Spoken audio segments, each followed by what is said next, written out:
Well, Bassem, Piers. it's good to see you. It's good to see you too. Last time, obviously, we did it remotely. Yes. You were here. I was in London, and you complained that it was an unfair situation. You couldn't see me. Your earpiece kept falling out. Yes. So I thought, okay, fair enough. I hear you. I got on a plane. I flew 6,500 miles. And not only that, we're doing it in somewhere that is very familiar to you. It's the Comedy Store in Los Angeles, where you performed many times as a stand-up. So I've done my bit. You did. But actually, this is not the first time we meet in person. No, we did originally we did. in London last year. And I know that many people are watching this for the first time. I would know this, but like I would really love to tell the story of that moment because I was having a tour in the UK and Europe, and I was doing my English stand-up. And one of my, advertising promotion plan was to come on your show. So my agent called me, it's like, Bassem, you're going to be on Piers Morgan. I said, damn. It's like, what's wrong? It's like, well, Piers Morgan blocked me on Twitter.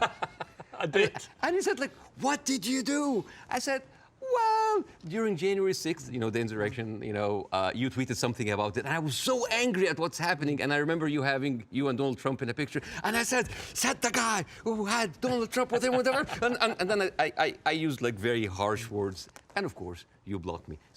And then I said, like, does he know? I don't know. Does he know? I don't know. Does he know? I don't know. So I walked into the studio, and the moment I was like being seated and they're preparing before we go on air, and you said, "Oh, hi, Bassem. It seems that you have more followers than me, but it seems that I blocked you. Why?" And I told you, and then we said the story on air. And it was funny because I made the joke, I was like, you have always been standing against cancel culture, and you just canceled me on Twitter. But we agreed that this is not canceling because this is your own space and you're free, but now you're unblocked me, and we're here. And we're here. And it was, and actually we agreed about January the 6th, by the way, just for the record. I was, don't know about you, maybe you weren't surprised, I was completely staggered by the response globally to our interview several weeks ago. Were you taken aback by the scale of it? Yes, of course, but I understand why. For many years, the media covering the Middle East has been showing a certain point of view. I'm not going to say bias, but I would say it did not allow certain voices from the other side to be heard. And that is why you see the frustration. Whenever you speak to people in the Middle East, they tell you the same thing. They're not very happy with the coverage of the Middle East because our voices are not heard. Now, I am the least qualified person ever to talk about this conflict. And yet, just because I relate some of the talking points that we say and we hear the whole time, people felt heard. And when people have this feeling, they're happy. They have this response. They say, like, oh my God. For the first time, the West are actually hearing our point of view. Some of the point of view might not go well with other people, but at least we have a conversation. And I think that is the reason why people reacted that way. It's such an incendiary subject matter. I've never seen social media so ablaze with hostility on both sides. Did you actually, as well as enormous praise from the Arab world, did you also get criticized by some parts of the Arab world for not going perhaps hard enough? Oh, you didn't do that, you didn't do that. The thing is, this is like, you're damned if you do, you're damned if you're not. Right. If you don't speak up, why don't you speak up? If you speak up, you didn't speak up enough. If you're done, why are you if you speak up too much, oh, you're taking all the attention on you. And I love that fact because people always who accuse people of being the center of attention, they are actually not very happy that the attention is not on them. This is actually like a rule on social media. But yeah, there was a backlash, but there's also a backlash from the other side, which I mean, here and other comedy clubs, I worked with people from all kinds of different backgrounds, Jewish, Christians, Muslims, Arabs, atheists, all kinds of people. And there are a lot of people who went into my socials like, oh, so you're a terrorist sympathizer now, And I think it is important to have a nuanced, deep, interesting, intelligent conversation. A lot of people waiting for this are kind of like, yeah, Bassem, bury Piers, show him. And this is the problem with the news today. The problem is the news today, it's not about the news anymore. It's about the people giving you the news. So it becomes a show, a circus. Two gladiators in the Colosseum, two pigs fighting in the mud. And this is why people don't get anything out of it. It's a circus. You know, one of the things I heard a lot was, who is this guy?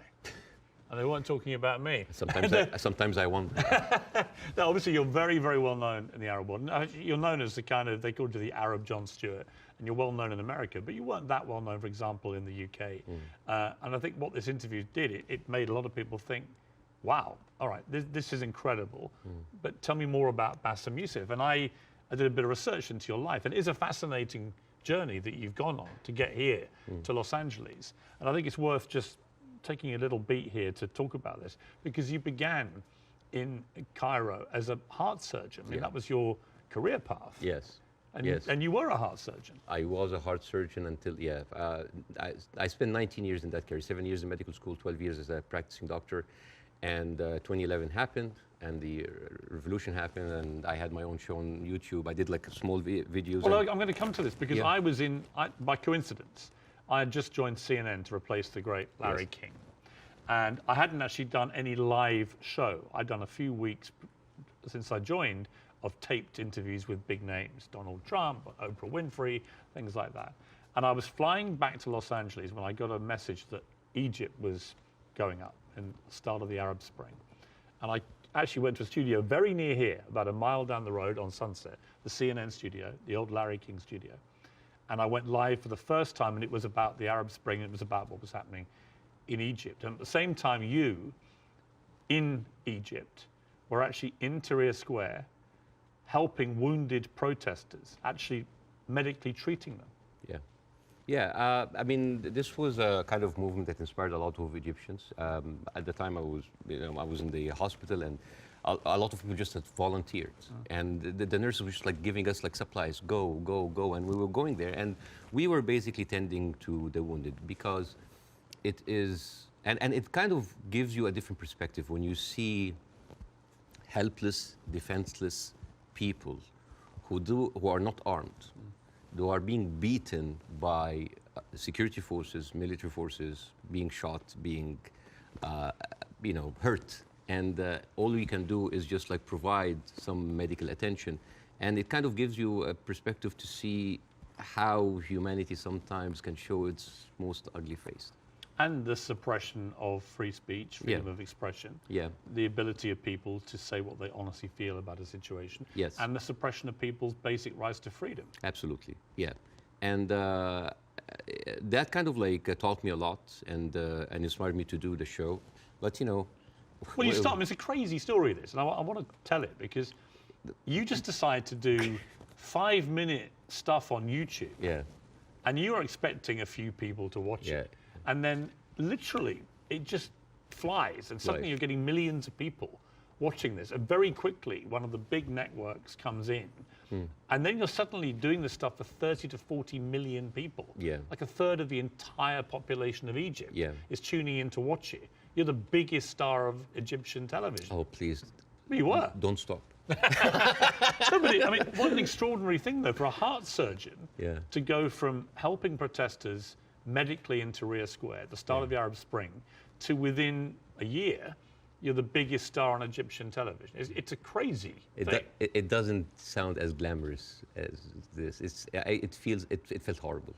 Did it? Why? Oh yeah, overnight fame, this Scary. size, it's toxic, terrible.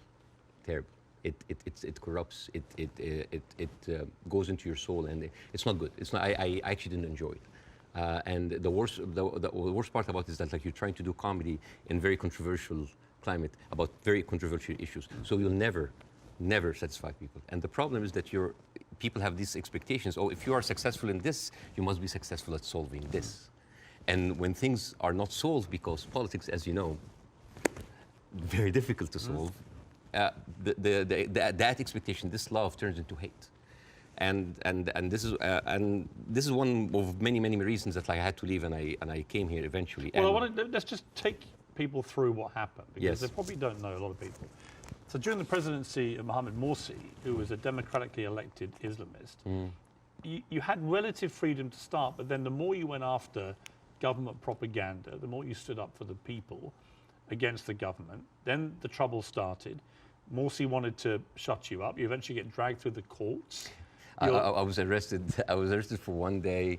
It was a warrant for my arrest, and then I turned myself in, and I was interrogated, and it was the funniest interrogation ever. And in my stand-up shows, I talk about that scene. Because the guards were reading the stuff out and laughing, right? Well, the guards were taking selfies with me, which is funny.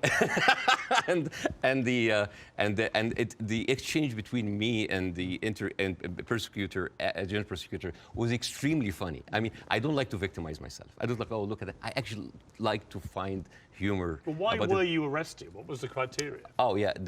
I think the list was insulting Islam, insulting the president, spreading false rumors, and disrupting the fabric of society. And it was, I think the people in the room didn't know what to do with me because they ended up discussing my jokes. So it turned into a writer's room. And I was kind of like, how do you think we make this funnier? And it was the funniest exchange ever. And after 6 hours, I was let go.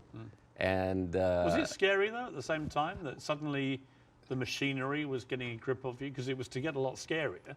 But was it in that moment when you first got arrested, you thought, I'm being arrested for breaching my freedom of speech, right? For some reason, I just like went with the flow. I went to the interrogation wearing the big hat. I went to the show. It was just, I just wanted this to be a farce because I just like, you're really coming after the comedian. And I just tried to enjoy myself, but deep inside I was dying. Well, it gets serious enough where you may have died because actually Morsi gets, of course, deposed. In comes General El-Sisi in a military coup, and he doesn't find satire a laughing matter, particularly when the jokes are about him. You get blocked. They literally block your show from airing. I aired one episode, and it's interesting. This is a very interesting story because the first episode that was aired after the removal of the Muslim Brotherhood, everybody was waiting to see what I will say. Because by that time, all of the Islamic channels that were, I mean, like me and Islamic channel, like it's like they had 5 channels and they were like me and them going like that. They had like 5 channels and have only 1 hour a week. And then they were removed. And then a lot of the other dissident voices were also being shut down. Now, people are waiting. What will Bassem say? And on the day that the show aired, the next day I went out and everybody's like, good, at least somebody is speaking. It was a very controversial episode. Nobody liked it. And yet everybody liked it because people said like, you're supporting the coup. No, you're the Muslim Brotherhood. Everybody accused me of something. All I did in that episode was just being a mirror of what is happening in the street and showing them how ridiculous it is. You didn't take a fixed position.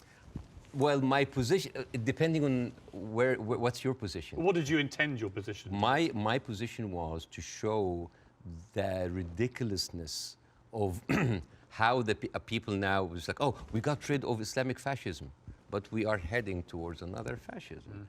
There was a song that I did that was very controversial. People, and it's very funny. The pro-Muslim Brotherhood thought that this is a disrespect to the people who died, and on the other side, the people said that this is a disrespect to the army. And when you manage to offend everybody, you know you're right. Yes. And then the people in the middle, it's like, oh, you weren't tough enough. And I was told, that's like, why didn't you go after? The ceiling of freedom just went down, and I was just like, it was very difficult. It is very difficult to go against an authority that was very popular at the time. And especially a military authority with Oh, a yeah. lot of experience Oh yeah. of weaponizing these situations. Yeah. You had death threats. People would always choose, most of the time, they will always choose the military form rather than the religious form because they kind of like, at least they are not infringing on my personal freedom. Not yet. But you had threats on your life, didn't you? oh, all the time. I don't talk about that because like I have been having death threats like never stopped since 2011. Never stopped. Have they continued since our last interview? Oh yeah, they never stopped. People threatening to kill you? All the time. Why? For what reason? Oh, for just saying something that they don't like. Oh, because you are against Egypt, you're against Islam, you're against our president, you're against God. It never stops. It never stops. It doesn't bother you? I mean, if you die, you die. You know? If you die, you die. I mean, since when, whatever, like, no bodyguards deflected a bullet. You know, maybe the guy who was with Ronald Reagan. But Yeah. I think it's like whatever. Even like at a certain point, I actually had like private security, and then I told them I can't. I cannot live like that. If that's my destiny, if I die, I'll just die. You end up with your lawyer saying you got to get out of it. You got to get out of Egypt. It's Yeah. getting too dangerous. Yeah. Something bad's going to happen. You're going to Yeah. get arrested again and probably thrown in jail, or someone's going to try and kill you. And you flee to Dubai, and then you end up here in America. Yes. Was that always the plan, to eventually come to America, or was it expediency because of what happened? Well, it's funny that you said that because I visited the United States after the first year of my show. And a doctor that's there, an Egyptian doctor, has been there for a while. I said, listen, Bassem, you are very visible in the media, and I think you can use that to apply for a green card as a special talent. And I did. And it's like, I have like a huge show in It's Egypt. actually the criteria, because I have the same. Yeah. Is an alien of exceptional ability. Yes. Is what they call you. Yes, we're very, Charmingly. Yes, we're very We're exceptional. exceptionally able aliens. We are, but we're still aliens. Yeah, yeah. I know, it always makes me laugh. Like, you can come here, but you are an alien. You're an alien, but you're exceptional. Yeah. And I just applied for it, and I got it. I got the time 100 that helped boost from my application. I said, maybe I'm not going to use it. And then when that happens, ooh, the green card came handy. So a lot of people think that I'm here on asylum. I'm not. It was just a strike of luck. You now do stand-up. You've done it for 5 years. And fascinatingly, you do some of it for an Arab audience. You have a whole show in Arabic and an English-speaking yes. version. Yes. And they're probably very different, right? Totally because different. Different sensibilities, different humor, Yeah. different crowds, Yes. different expectation. Yes, well, the Arab audience come to my show, they expect that's going to be another version of my show that I did in Egypt. And I said, no, it's my personal story. And that when the Arabs come to my English shows, like they think it's like an English version of the shows. Like, no, it's a different story. Even then, this weekend, right before I met you, because of our interview, I sold out Arizona. Really? Yes. And I stood, and the first thing I said, like, who here came because of the Piers Morgan show? I was like, I was like, boy, you're gonna be disappointed because this is not about that. But isn't that amazing? I mean, Yeah. that shows the power of that interview. Yeah. Resonating even in Arizona here. Yeah, because I don't want to succeed just because of a trending moment of time. It is the same show that I've been working and perfecting, and like any stand-up comedian in the United States, your dream is what? Is to sell you special to platforms like Netflix or HBO, and you want to get there. Because for me, that was like a rebirth. Because I thought like everything was lost. I came here, I had nothing. As first 3-4 years, it was terrible. The first 2 years I was doing stand-up. Oh, I bombed hard. And I went home crying. I said, like, I'm not going to make it. And then suddenly I have already a tour. I mean, even before our show, I already had a set tour. And now I'm having like this ability of like talking to people with different languages, talking to all these different languages. The show that I did in Arizona had an incredible mix of Arabs and Americans. Amazing. And they came here and they completely, and there a lot of them came, they were Palestinians. And they came with like the Palestinian flags and the keffiyeh, and they thought, it's like, guys, it's like the way, laughter, being good at your job is in its way a way of resistance. Because when you laugh, when you show people that, hey, they have Arab people here, and they are, by the Arabs and Palestinians population in Arizona, one of the most established population in the United States. Arabs in the United States in general, they are like professionals, doctors, engineers, professors. Even the Uber drivers, they are probably were like an engineer or someone very established there, but he had to have like a step down in order to come here and survive. So, I mean, we hardly come find like illegal aliens here or people like came in that were not qualified. So, and this is the problem this is why the reason people were very happy with our interview, because because part of the hate on both sides is that we see the news from a different perspective. And people here see the news from another perspective. And everybody's like, why are those people reacting like this? Because they don't see what the other person sees. And I hope in that interview that we can bridge that gap. Yes. Before we, can I Yes. show? Okay, so this is a gift from me and my wife. This is olive oil from the West Bank. Ah, Whenever I go to Jordan a lot, but my wife also ask for the oil from the West Bank. it's very good. It is the best oil ever. And the thing is, the olive trees, they survive up to 600 years. And they are passed from one generation to the other. And it is like a family heritage. And the way that you do it, so this is za'atar. Za'atar is basically thyme, and you add to it sesame and a bunch of herbs. And the way that you eat that, you take like a piece of bread. We don't have to do it now, maybe at the end of the interview. Yeah, we'll do it, yeah. And you soak it a little bit in the oil, and then you take the za'atar. And I'll demonstrate here. Chuk, chuk, chuk. And then here. I love it. Well, I love Arabic food. So at the end of the interview, you're leaving with this oil. So I will take that. It shows that. Well, yeah. thank you. And it's very kind of your wife. Thank you. Thank you very much for me. Well, I'm the one who bought it, but it's okay. Obviously, you started the last interview with, I mean, I would argue savagely dark humour involving your wife. How you've been trying to kill her, and she was using your kids as human shields and stuff. And I'll be honest and I'm with you. still trying to. But you know what? When I failed, you know what I did? I went out to the house and I just like randomly slapped other neighbors. So, it's interesting. By mistake. Now, this time I'm ready for you, okay? This time I'm ready for the humour. Oh, you're ready, okay. No, but it's interesting because last time I was very taken aback. And I remember thinking, as you were doing this right off the top, I remember feeling very uncomfortable, unusually uncomfortable, and thinking I didn't know how to react to that. I didn't know whether I was supposed to laugh or be silent, and I sort of ended up sort of slightly grimacing, half laugh and listening. And then I realized it was very powerful what you were doing. It was satirical, but it was savagely satirical and extremely effective. And that's why I think the interview did so well. But I'm not going to pretend that I found it easy to listen to it or to react to it, because I didn't. You know why? Because all I did was just take the talking points that's been in the media, not just for after October 7th, all through the conflict. It's always like, we need to kill it. All right. You need to kill 5? No, kill 10. You need to kill some? No, kill all. This is what satire does. You take reality, flip it on its head, exaggerate it, and then you can see how sometimes very uncomfortable and even sometimes stupid that sounds. Because I was just reacting to whatever the media is telling me. It's like, oh yeah, okay, let's do it. There's no pushback. So suddenly, the person who's proposing the most extreme measures is like, oh, we'll take it, oh no, that's too much. So that was like a very simple technique. I just took the talking point and just exaggerated. It was devastatingly effective, I think. Yeah. First, before we go any further, how is your wife's family? Because she is half Palestinian. Yeah. Are they okay? They're good. They're good. They are safe for now. Yeah.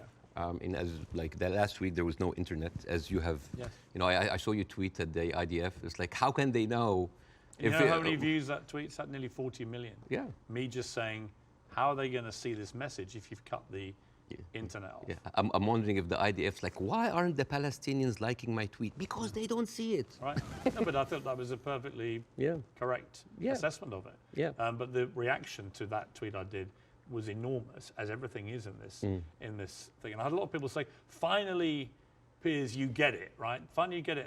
And I wanted to say, listen, I'm trying to reach a place where I get this, but it's an incredibly complicated issue for someone who is not Arabic or Jewish to poke their head into. And I've had to cover it as a journalist for a long, long time. I think I said to you before that I was editor of a Daily Mirror in England when we opposed the Iraq War, for example. So, you know, I have taken stands on this thing. On this one, I find, and I'm going to be completely straight with you, I discussed this with Jordan Peterson this week, and he did a pretty incendiary tweet in which he said, give them hell, Netanyahu, enough is enough. And he was actually very self-reflective about that in the interview we did this week, where he later issued a 20-minute video, because he said sometimes a one-line tweet can be unnecessarily inflammatory to people. Much better to take time to explain it. Here's where I've got to with this conflict now. I viewed what happened on October the 7th as an absolutely appalling atrocity, a terror attack of unimaginable horror. And I absolutely think that Israel has a right to defend itself from the people who committed it, Hamas. And I've questioned for the last 3-4 weeks, what is a proportionate response? And I have said repeatedly, I don't know the answer. I want people who have a view to have a view about that. And I'll ask you again, about where you think we are with this. I also acknowledge that Hamas live amongst civilian population in Gaza, and therefore if you do what the Israelis are currently doing, which is a ground offensive into Gaza, a lot of civilians are going to get killed. And at what point does that become disproportionate or even illegal? And I don't know the answers to those questions. And I have a moral quandary because my instinct is to say that Israel has no choice but to respond to what happened in a very forceful manner. I understand why they want to eliminate Hamas altogether. I understand that if they feel they can, then perhaps we can move to a two-state solution or peace or whatever it may be, although I don't think Netanyahu will ever be the person to do that. But the moral question for me is, at what point does this become disproportionate? And when you see thousands of children being killed in Gaza, it fills me with utter horror. And then people say, well, do you condemn it? And I find it very easy to condemn Israel turning off the water, Israel turning off the power. I think it's ridiculous that Israel should have that power over millions of people who are not part of their country. I think it's terrible what's happening in the West Bank with the settlers. I think that the stuff there is completely easy to condemn. But can I, hand on heart, condemn Israel trying to destroy Hamas after what they did on October the 7th? That is where I'm struggling to find myself saying I condemn it, because I believe that they are right to try and destroy Hamas. Now, what do you feel about my moral quandary? Well, there's a lot of points, very lot, and I think this will kind of like lay the ground rules for that interview. There is a whole thing about like Israel right to defend itself, the condemnation. First of all, let's start with condemnation. Yes. You want my opinion? Yes. Condemning Hamas or condemning Israel? Yes. Completely useless. Completely useless. Why? I condemn Hamas, you condemn Israel, interview is over. What happened? Nothing. It is just checkpoint, like morality checkpoints. But I've interviewed a lot of pro-Palestinians, for example, some of whom will immediately say, I unreservedly condemn the terror attacks of October the 7th, and then go on to criticize Israel. And I think that's it's a position I can completely respect. Yeah. But I find it much harder to respect a pro-Palestinian guest on my show if they simply resolutely refuse to say that they can condemn the terror attacks. Yes. I find that less worthy of respect. But you see, this is the problem with the news. We go into the circular motion of the same answer.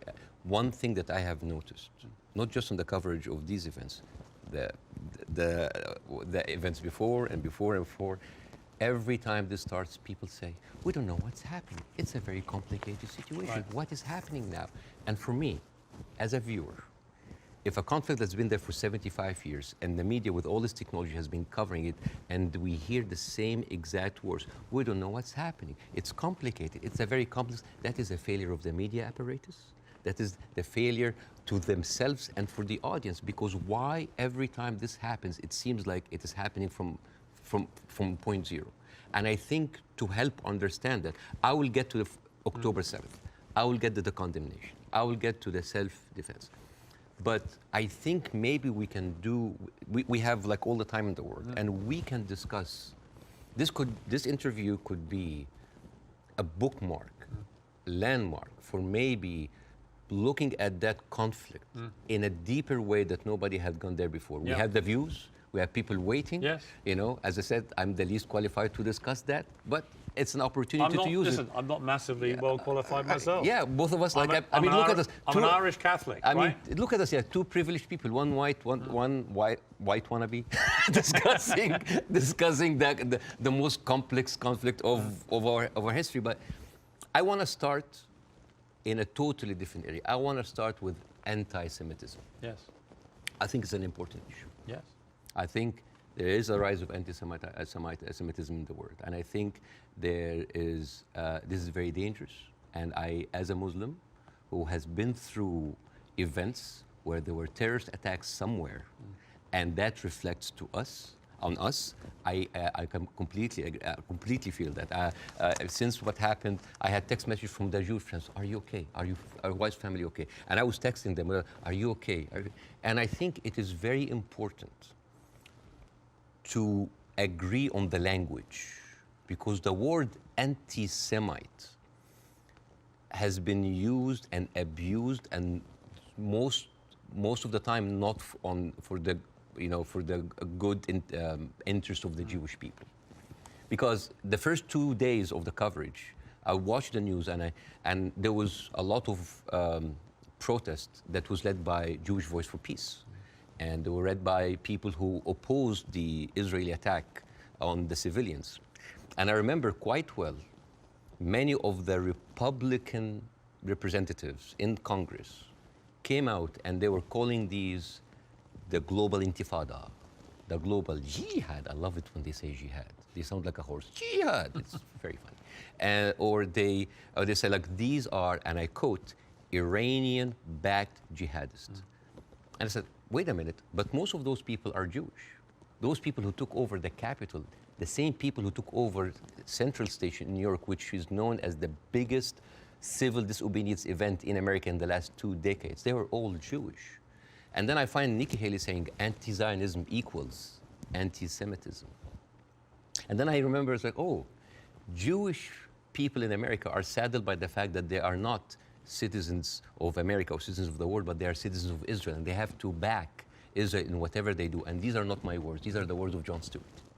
He went down and he said it's very, very important to divide these two. And what is very, very interesting. Would you compare that on that specific point to the way that people try and say all Palestinians are responsible and accountable for what Hamas do? Yes, yeah. In other words, I think you can be very critical of Israeli government and their policies and Benjamin Netanyahu and the politicians, but that doesn't mean that you have to take that criticism to innocent Israelis who may have exactly the same criticism themselves. And this is why it is very important to have these kind of discussions, because the saddest thing that I saw is the people that were in so much support of Israel are anti-Semite themselves.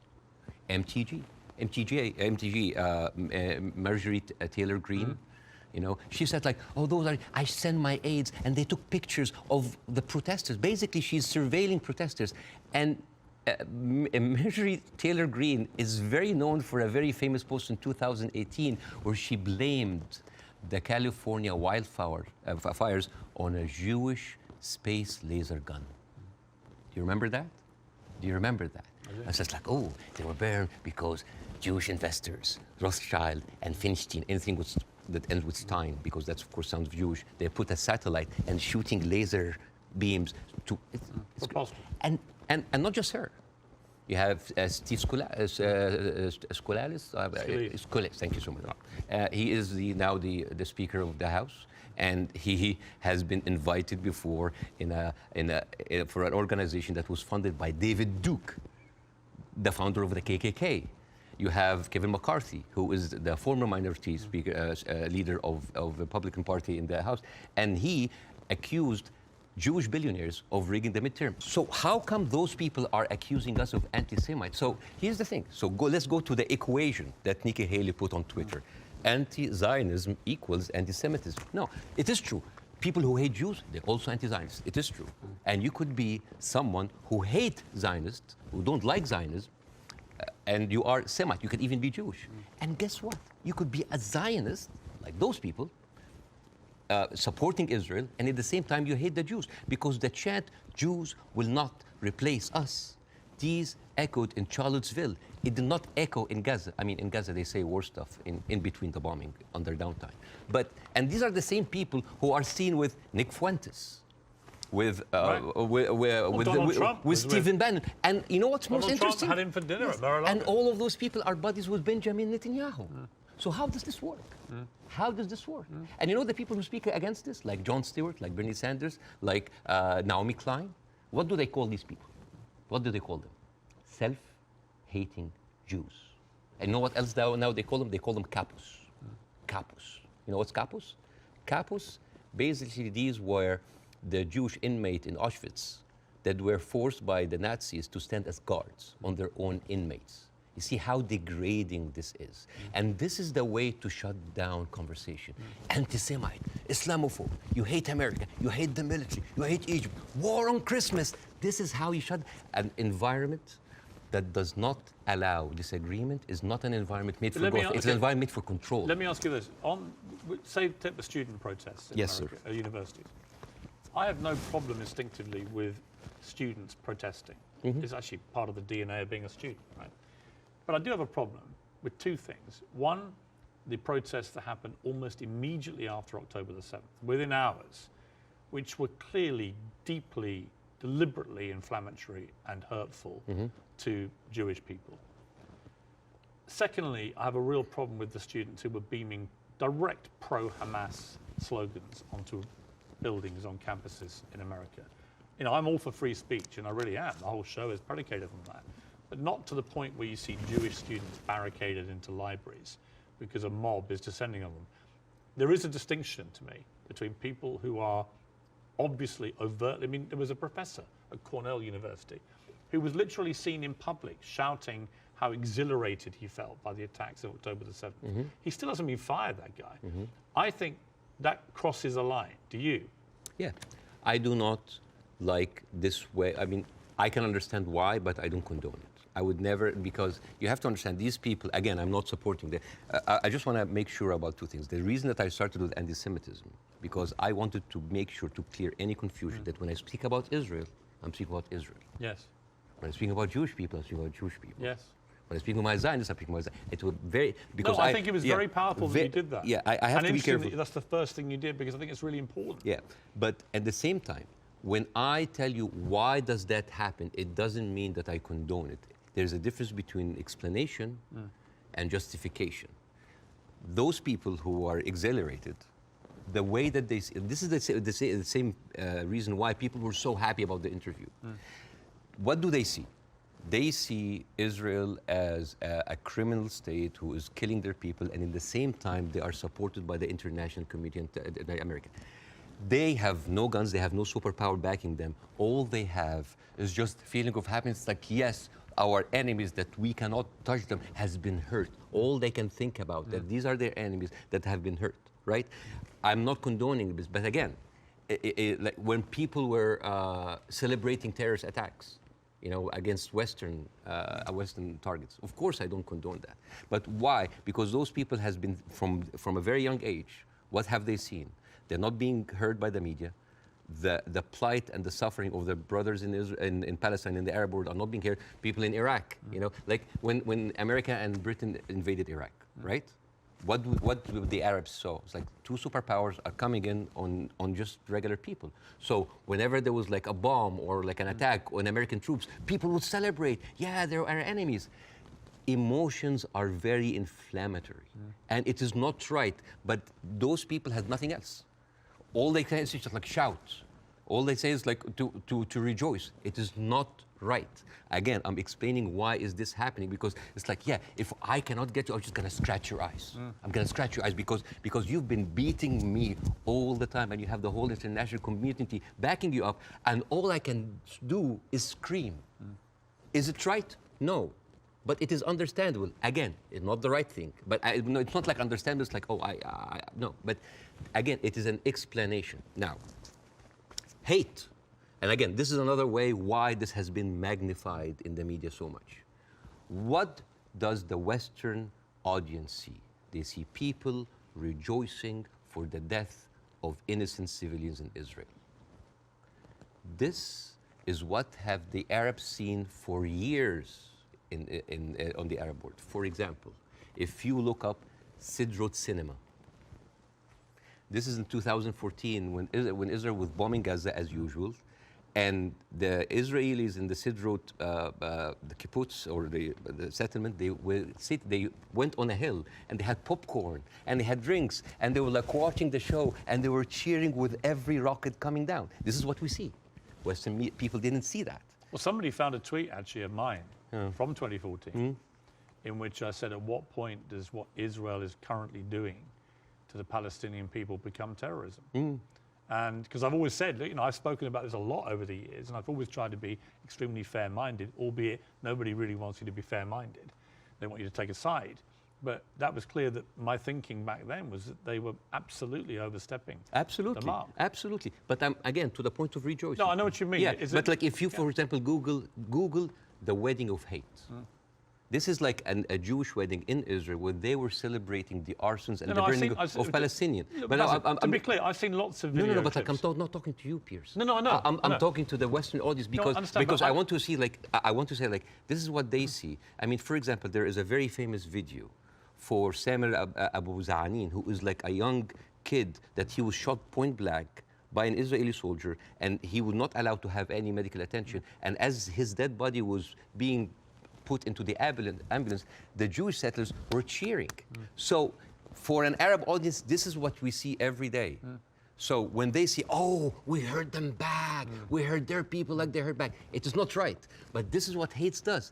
It escalates, it feeds each other. Radicalism feeds it. It is terrible, and it is just like a vicious circle. So I would like to do something that is very interesting tonight.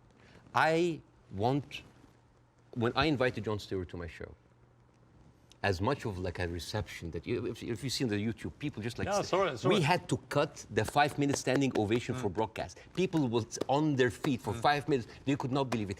I remember Jon Stewart telling me I could never imagine that a Jewish guy from New Jersey would have that kind of reception in Cairo. And yet, on the internet, people who would, what? You brought a Jew on your show? Why you are with a Jew? Yes, hate is there. Yes. So, and the thing is like why we do not see each other, people in the Middle East, people in the West, that we do not put ourselves in each other's shoes. And I want to do something very interesting today. I want to give, I like telling stories. And I'm going to tell you a very nice story. Tell and away. this is the story, surprise, surprise, of the suffering and the plight of the Jewish people. And I want to say that because it is very interesting when you see the trauma and the suffering that the people on the other side went through, you might understand why they're coming. So this is, see this? This is a map of all of the history of the expulsion of the Jews in Europe. They've been like, I have never seen a minority being kicked around this much, right? And of course, this comes back to the, the whole idea about the original sin, that you have betrayed Jesus Christ. The blood of Jesus is on your hand. And then comes the 11th century. At that time, Jewish people were not allowed to own land. They were just peasants. Even some of the professions were not even allowed to participate in. But they were allowed to do one thing, usury, money lending, because it was prohibited by the Catholic Church to engage into that. So what happens when you work in money? You get richer, right? And those Jews lived in ghettos. Now, ghettos was not just like isolated neighborhoods in cities. Sometimes ghettos were outside the city. This is like how isolated they were. And in those ghettos, they have to pay gold to the mayor or the governor or the prince or the noble. So they would see, you're getting richer. I need more taxes. So they pay tax. What happens when you have a business and they increase your rent? You increase your service, increase the taxes. So what happened? The Christians started to default. And suddenly, the image of the greedy Jew was created. Shylock, merchant of Venice. If it will feed nothing else, it will feed my revenge. Like never did I see a creature I can't remember that. Never did I saw like a creature that looked like a man so keen and greedy. Confound of a man. English. I messed it up. Anyways, but this was the image, greedy Jew, the greedy Jew. This was created because of their conditions, and it became worse in 1095, when Pope Urban II called for the first crusade to go and save the birth of Jesus from the unbelievers Muslim. And this crusade did not kill a single Muslim. You know how many people they killed? 2,000 Jews. Because it's like, wait, the non-believers are all over there. Why? So they went to it's called the Crusades of the Rhineland. So they went to the Jewish community because, hey, we own the money, so let's kill them better than paying them. And then came the plague. And then all of the things like, oh, they're killing babies, who would do that to a baby, And they accused them of poisoning the well. This was the kind of oppression that the Jewish people went through. Fast forward 19th century, there was like the Eastern Jew in Ukraine and Russia, and there was the Western Jews in Europe. those people in the East, the Eastern Jews, had to immigrate because of pogroms, and they were like, kicked out. And at a certain point, the people in the West, especially in England, it's like, there are too many Jews. We need a solution. A solution for what? For the Jewish problem. So it's like we need to get rid of them.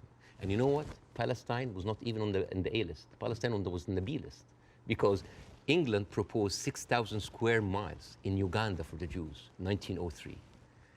And the reason why Palestine was not on the list, that it was objected by a lot of rabbis that said, like, it's a promised land, but only when the Messiah comes. But there were other options: Argentina, South Africa, Uganda, Madagascar.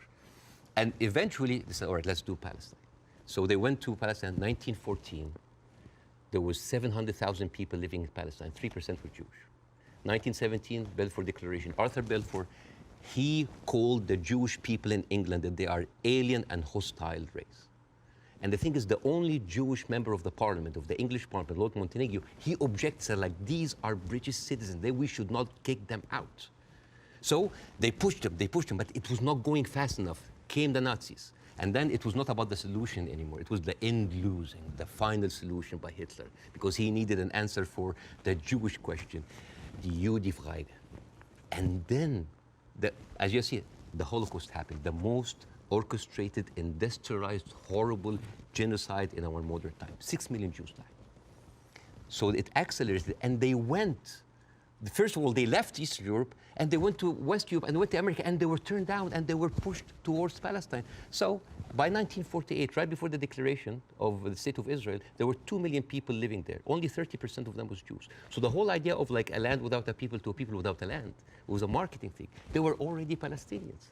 So suddenly, from our perspective, the Jewish problem is not a Jewish problem, is not a Middle Eastern problem, is not an Arab problem, it is a European problem. It was pushed on us together with the guilt, because now we are the anti-Semite. Now we are the Jewish hater. And not just that, they took land. So people look at this like, why are we even, we had a lot of refugees coming in. And during that, there was a lot of, as you know, Zionist militia, the Aragon, the Haganah, all of these people were killing Palestinians. The famous massacre of Deir Yassin. You're talking about the atrocities of October 7th, it's horrible. But in the Arab mind, there is Deir Yassin, where there is an incredible movie called Tantoura, Tantoura, where the Israeli members of those militias, they talk about the atrocities that they did, including opening up the pregnant women's bellies and having bets if the boy inside is a boy or a girl. It is one of the most horrific, and they talk about it, some talk about with regret, and some talk about with pleasure. We did that, right? So you have even King David. I think your Prime Minister, Mr. Sunak, was there. And if I was British, I would question this. Because as you know, King David was bombed by the Aragon militias. 91 British soldiers died. I don't know, if I was British, how come my Prime Minister would have the nerve to stay in that hotel? I mean, you know, the ghost of the 91 British soldiers, that must be haunting for them, you see? So when you see all of that, and you see that suddenly, overnight, 1948, there were 1.5 million Palestinians, half of them, 3/4 of them were overnight pushed into refugees. Yeah. And this is why it's called the Nakba, the catastrophe. So now we have all of this building up into the minds. And suddenly this was like a conflict, a hate, a problem that we didn't have to do anything with. This was basically pushed on us by the Europeans. You see? So this is why it is important to say that. And I'm not saying that just like, oh, let's wipe out the State of Israel, let's like push them in the sea. No, but it's important when you talk about the conflict, that you talk about the root causes, right? No, there was like a vibrant Palestinian culture happening over there. And right now they are erasing this culture. Suddenly I'm thinking of like Israeli feta cheese, Israeli hummus. Oh, that's an insult. Israeli hummus. Come on. I mean, take the land, but leave the hummus, man. I mean, come on. I mean, that's not fair. You are someone who's always spoken against culture, cancel culture. Right now, a whole culture is cancelled. Let me ask you this. Jonathan Friedland is a top Jewish journalist for the Guardian newspaper. He wrote a very interesting column last week in which he said, at the root of all this, you could argue you have two sets of people with just cause, and they believe passionately in their just cause. and he was sort of advising people not to take sides unless you really understand the history. Would you agree with that? Would you agree that both sides have legitimate just cause? Not with the methodology that's taken place, and you've given an extremely detailed analysis of the build-up to what happened in 48. To me, it's pretty clear 700, 800,000 Palestinians were displaced from their overnight homes, and it should never have happened. And that has been absolutely, I think, the root cause for so much resentment. But can you, at the heart of this debate, agree with Jonathan that you could argue there's just cause on both sides? There is a cause on both sides, but I'm walking on a tightrope here because I'm not a Palestinian. Yeah. But from the Palestinian point of view, there's a lot of people. I mean, there are 2.2 million people living in Gaza. There are 3.5 million people living in the West Bank. There is 350,000 people living in East Jerusalem, and there is like 6 or 7 million people living outside. Those people, the Palestinians that were pushed out, they do not have the right to go back. Right now, if you meet Palestinians, you'll see them wearing a necklace with a key. That key is their house that they were kicked out from in Yafa and Haifa. You know, like my wife's family comes from Ramla, which is 50 miles from Gaza. And according to the law, those people have absolutely no right to go back. Even if you are a Palestinian with an American passport, they give you hell in order to go in. And yet, a Jewish person born anywhere in the world, born in Poland, born in Ukraine, no question asked, he can jump on a plane, land in Israel, and get the Israeli citizen and take a house that most probably belonged to a Palestinian. So it is not just like it is an ongoing injustice that has been happening. Now, I mean, where would you criticize, if you're being fair-minded, where would you criticize from 48 onwards the behavior of the Arab side? well, put yourself in the Arab side. At 1948, you constituted 70% of the population. Suddenly, the UN is giving you 48% of the land, right? Not just that, I mean, the Arab regimes, because they did terribly, and see, this is the thing, like, Arab nationalism at the height of these people feed on each other. You know, because it's very, very important to have a problem. Oh, it's Israel, and then and for Israel, oh, it's the Palestinian. It's a very good distraction. I mean, sometimes I feel that like the Palestinian cause is very useful for both sides to stay there as attention because it's always a way to reflect. But and this is a very important question because in the mind of the Western audience, they always thought of the Palestinian resistance or the Palestinian side as like Islamic, as militant. No, as a matter of fact, some of the early suicide bombers were female Christian Palestinians because they, like the RIA, you know, they were fighting for a land. The whole idea of Islamization of the whole cause came very later. As a matter of fact, you will find this very interesting because when I saw this, I did not believe it. This, you know, the Fatah movement, which is the PLO, the Fatah. This was their slogan. Can you see? You see there's a crescent, a cross, and a menorah. And they say unitary, democratic, non-sectarian. So basically in the 1960s, Fatah were basically marijuana-smoking, tree-hugger hippies. And yet that didn't work, right? And the thing is, I always hear that like Arabs were giving so many chances for peace. That is not true. As a matter of fact, all along history, Israel didn't give an inch of land by peace. 1973 war, they gave back Sinai because Egypt like initiated the war. 2006, they went out of south of Lebanon because of the resistance they have. Even the disengagement of Gaza, they didn't do it out of the goodness of their heart because they had too much casualties. And even the Oslo Accords, the peace treaty, the one that Isaac Rabin and got the Nobel Prize for, they did it because of the Intifada. So what is the message that Israel is giving to the Arabs? I will never give you anything with peaceful resolution. You will always have to fight for it. Do you not think that, for example, I mean, Bill Clinton feels this very strongly, that there was a great deal to be done, and Arafat, just in the end, having indicated the whole time that if we got to this place, there would be a deal, just walked away. That was the closest that everybody came, and that actually, I mean, could Clinton have done any more than he tried to do then?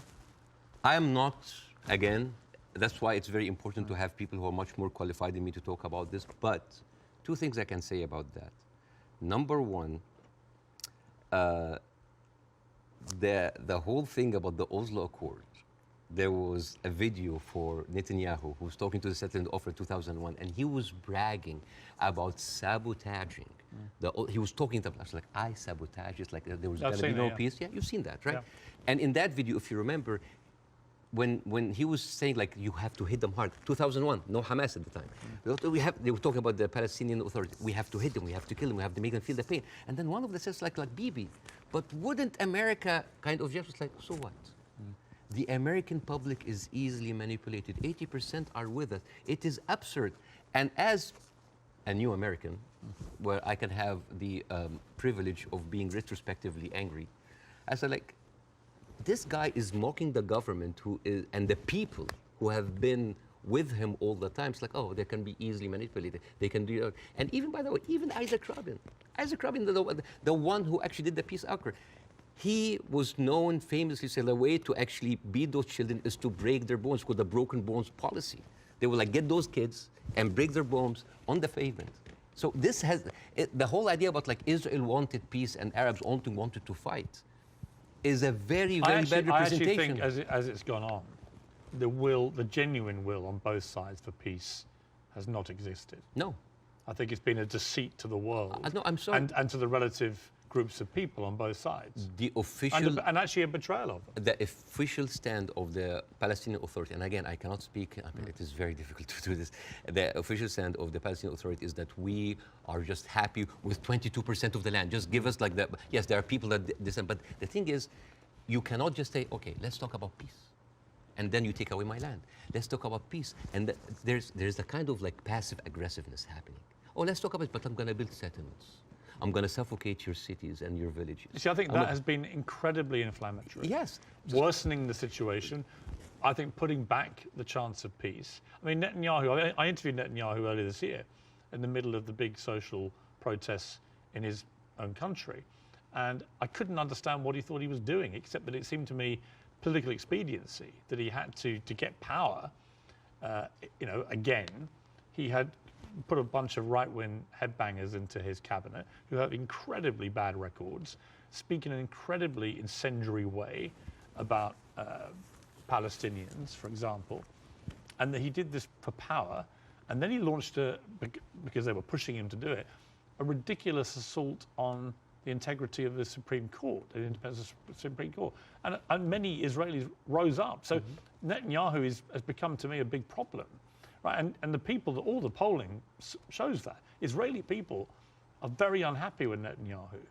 I don't think he's ever going to actually want to forge peace. And in fact, I think he was instrumental with Hamas in wanting to keep them in power, because he felt that that would create the split with the Palestinians, with two political groups, and that would be good for Israel. And it was leaked in a Likud conference in 2019 that he was bragging about giving Hamas money because this is a way that we can keep Palestinians divided, and yet so we'll never have one. So this is a guy who was. But look, we can agree about Netanyahu, I think. No, right? But not just Netanyahu.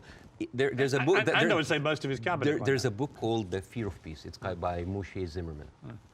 And he's an Israeli historian, and he said, like, the average Israeli citizen does not have a vision of peace. Because for 70 years, this is a country that has been, the war has been going on for, they have been expanding because of war, the military is taking over, so the whole idea of peace is not even there. It's not just Netanyahu, like you have, I remember you have interviewed Naftali Bennett. Yes. And I think you tweeted that like that was like a very kind of reasonable take. Yeah. I don't think that's reasonable. No. Yeah. But like this Naftali, he went after Queen Rania, and he called up shame on Queen Rania. No, I didn't say reasonable. I just said this. I did a fire emoji. Yeah. Yeah. I just said what he was saying. Yeah. I mean, I was going to ask you about Queen Rania, and let's ask about since you've raised it, because Queen Rania accused the West of a glaring double standard. She said, "This is the first time in modern history there's such human suffering, and the world is not even calling for a ceasefire. So the silence is deafening, and to many in our region, it makes the Western world complicit." Now, other people said, well, okay, if you feel that strongly, why aren't you taking in any Palestinians? Why is Egypt not taking Palestinians? Why does the Arab world want to constantly attack Israel without actually offering any place to go for the Palestinians. And what do you say to that? That is exactly what Israel wants. And that is exactly what might actually starts Third War III. This is the war solution. These are Palestinians. These are their lands. And then suddenly take them. Why? So they've been basically kicked around from their homes. And now another country should take them? You see what will happen? Imagine this. Now, and because Israeli official has been talking openly about this. It's like, why don't they just go in Sinai? Why they go? You know what will happen? Those people are going to be pushed in Sinai. And with any population, 2 million people, they are living in refugee camp. What do you think will happen? Unrest, chaos. And then after a few years, the Western media will come with their cameras like, oh, look at those Arabs. Oh, they're killing each other. Oh, Israel is good that they got rid of them. And then they will go to the West Bank. And suddenly those 3.5 million people push into Jordan. The whole idea, why does Jordan take them? Why does Egypt take them? The same question. Europe has 44 countries. Why don't they take Israel? America has 50 states. Why don't they give them Florida? I mean, we seem to complain about Florida the whole time. Why don't they just like give Israel? The whole idea was like, oh, you're Arabs, you're all the same. No, no, no. Because what will happen then? So Israel will move into Jordan? That's like, oh, Saudi, why don't you take the Jordanian? So this is not a solution. This is not a solution. Bassem, I hear you. I'm not taking a position either way. Let me ask you directly. But I want to say something about what Queen Radia said. Okay. The whole idea about like the West. Yeah. I think that in 3 weeks, Israel morally corrupted the West like no other. I think the West will have a lot of time to recover because for years, the West has been telling us, oh, look, we're liberal.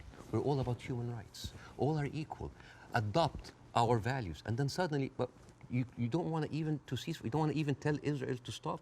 And suddenly we wake up and we found McDonald's are giving free meals to the Israeli because like nothing will make you feel better after killing a bunch of Palestinian kids than a happy meal. So let me ask you this. They have a toy. So this brings me to Hamas, okay? So what Israel will say, because they say it to me every time they come on the program, whoever from Ehud Barak to Natalie Bennett, whoever it may be, they say, look, we suffered such a catastrophic terror attack on October the 7th that we have decided we are going to get rid of Hamas. There are 40,000 or so Hamas terrorists in their eyes who need to be got rid of. And I do believe they're terrorists. Only terrorists can commit the kind of act of terrorism we saw. So can we, on that point, can we agree on that? Do you believe Hamas is a terror group? It is classified by America as I'm not a big fan of Hamas, and they are a militant group. That does like stuff like... Are they terrorists, do you think? Yeah. Cool. Okay. So we agree on this. So you have 40,000 of them living in Gaza amongst the civilian population. If Israel has decided to eliminate a terror group, Hamas, as the world did with ISIS, for example, and I think there are a lot of parallels given the way they behaved on October the 7th to ISIS, how do you do it? How do you do it if you don't do it the way Israel is currently trying to do it? Exactly not the way that Israel does it, because if you have one of the most advanced military powers in the world, and it takes you 3 weeks, 9,000 Palestinian civilian death, 21,000 injured. As we are talking right now, Israel just bombed Jabalia, which is a known refugee camp. This is not self-defense. You know, like one of the most questions, like, does Israel have the right to defend itself? This is a no-value question. This is a no-value question. Well, I would ask a different point. I would say, not only do they have a right to defend themselves, which every country would after a terror attack, right? But they actually have a duty and responsibility to their population to try and stop that happening again to them. They've been doing... And I do understand, and I agree with that. Yeah, but here's the thing. If it takes you all of that time, all of these civilians, to take out a few hundred guerrilla fighters... We don't know how many of the people... A few thousand. We don't know. It doesn't matter. Yeah, but Bassem, you don't know and I don't know. We don't know, but right? like... We don't even know if the casualty numbers are correct because they're all coming from Hamas. And we should believe Israel? No, not necessarily, no. I don't believe either side. But here's my problem with Israel. But here's my point. I don't think we should assume that we know these statistics are correct. I don't think we should assume we know exactly how many children are being killed. We do know a lot have been killed, so the moral argument remains the same. But we don't know how many Hamas terrorists have been killed in the last 3 weeks? We just don't know, do we? So basically, we're dealing with a very incompetent military force that has been sucking America dry for years, and then they cannot do the job. But how else do they get rid of Hamas? Not like that. How do they do it? I don't know, but not like that, because they've been trying. But you've got to have another. They have. First of all, I'm not a military expert. Second of all, they've been trying the same thing for years. They go in. This is not an eye for an eye anymore. This is an eye, a limb, a life, a house, a neighborhood, a whole population for an eye. But they don't see. I mean, your friend Ben Shapiro, that you particularly despise. Oh, I love Ben Shapiro. He's very smart. Oh, yeah, but you've been very critical of him, and that's fair enough. I'm sure he would be of you. But when I asked him about proportion, he said, I don't care about a proportionate response. So let's kill civilians as Hamas did this, so we are going to get rid of Hamas. But it's not, in his eyes, it wasn't eye for an eye, tooth for a tooth. It was this group of terrorists did this, and we are now going to rid the world of these terrorists. And this is very important to look at things in context.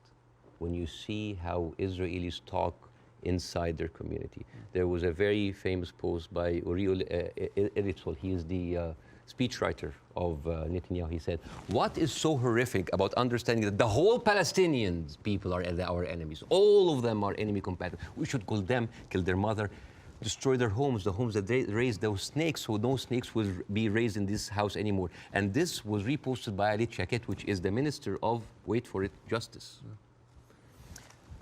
It's not about Hamas anymore. It is not about Hamas. They can tell you it's about Hamas, but it's not about Hamas. It is basically, they have said it many times, Piers. This is a way to kind of push them into Sinai. This is not about eradicating Hamas. This ship has sailed. I am sorry, but anybody who still believes that this is about Hamas is stupid, because I don't agree with that. Really? No, because I think. But why there? I'll tell you why I don't agree. There are like 100 people. I think any country that suffered the kind of terror attack that Israel suffered, with the kind of death toll that occurred that day, 1,500 plus people, grandmothers, kids, young women being raped, kidnapped, beheaded, it's been reported, and so on. Well, you can raise an eyebrow. I mean, they found a young woman's skull, right? But what about the babies that were beheaded? Well, there was a report, and you and I had this discussion on air. You falsely quoted me, and I wanted to clarify that with you in person. You thought I'd said that 40 babies had been beheaded. So what did you say? I never said that. What did you say? I said it's been reported that 40 babies were killed, some of whom had been beheaded. That's what I said. Yeah. Totally different. Yeah. There's a very different. Well, it is different. Yes. Do you accept it? English is a second language, so they're different things. Of course, yes. Between saying 40 babies have been beheaded and 40 babies have been reported to have been killed, including some. So where are those beheaded babies? Well, apparently journalists are being shown utterly horrific footage. This comes to a very important question about credibility. Again, I'm not condoning what happened in October 7th, but I'm not a journalist. But as a journalist, wouldn't you take anything that an authority would say with a grain of thought? Yes.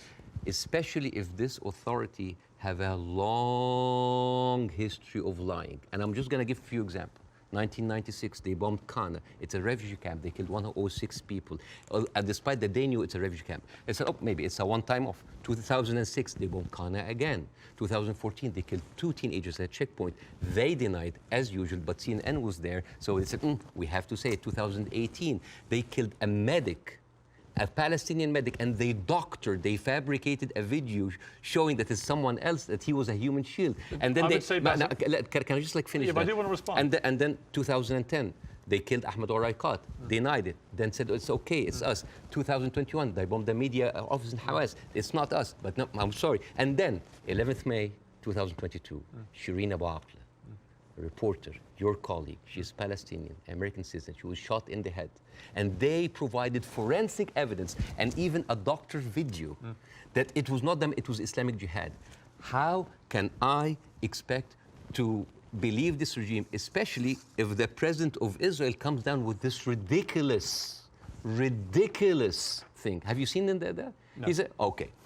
This was reported by Sky News, and it was the funniest thing I've seen so much. This was a Colin Powell moment, but like the cheap edition. Mr. Herzog said, Isaac Herzog, it's like, we have found evidence on one of the terrorists, a manual to create chemical bombs. And then he showed this, and he showed, and this is, I just want to say, Why would a foot soldier go into enemy with like a manual to a chemical bombing? It's like, is that BYOB, bring your own beer, bomb? It's crazy. And what he like have like local ingredients to make, and then this is like, this is a manual of Al-Qaeda, of course, conveniently set in Qaeda. And let me read it to you in Arabic because this is funny. So, النشرة الدولية المعنية بالتطوير الذاتي والمعرفي للمجاهدين, which basically say, this is basically like a catalog for self-improvement for mujahideen. I didn't know that they have life coaches. So this, and you know what Sky News said? It's like, we cannot confirm or any of this, but we will show it anyway. So let me respond. So this is like this is a lying government. So let me respond. Yes. I do think the Israeli government has lied. All the time. Right? I do think they've lied. I'm not going to dispute that. I do think they've been caught lying. I do think they've said things that turned out not to be true. I also think that 2 weeks ago, a hospital was bombed. Yes. And it was immediately... Who do you think did it? Well, I'm going to tell you what I think. Hamas immediately tell the world it was an Israeli airstrike and that 500 people were killed and that the hospital had been destroyed. And then as the next couple of days go by, the hospital is relatively undamaged. The car park was obliterated.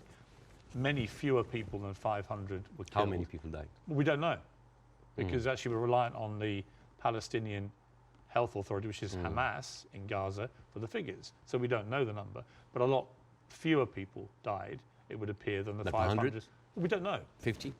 Either way, it's appalling, but it may not have been anywhere near as appalling as was first said by Hamas. But here's the point. Most independent studies of what happened have concluded that it was almost certainly a militant stroke terror group inside Gaza, and they fired a rocket which landed in the hospital car park. In other words, it wasn't an Israeli airstrike. So I have an issue with that, because for 3 days before the attack, the priest and the patriarch of the hospital, because it's called the Baptist hospital, said that they have received multiple warning from Israel that they're going to hit the hospital. And then at the time of the hit of the hospital, one of the top aides of Netanyahu, he tweeted about like, we hit the hospital, and then he deleted it, and then basically like Israel gaslighted the world. But It was not us.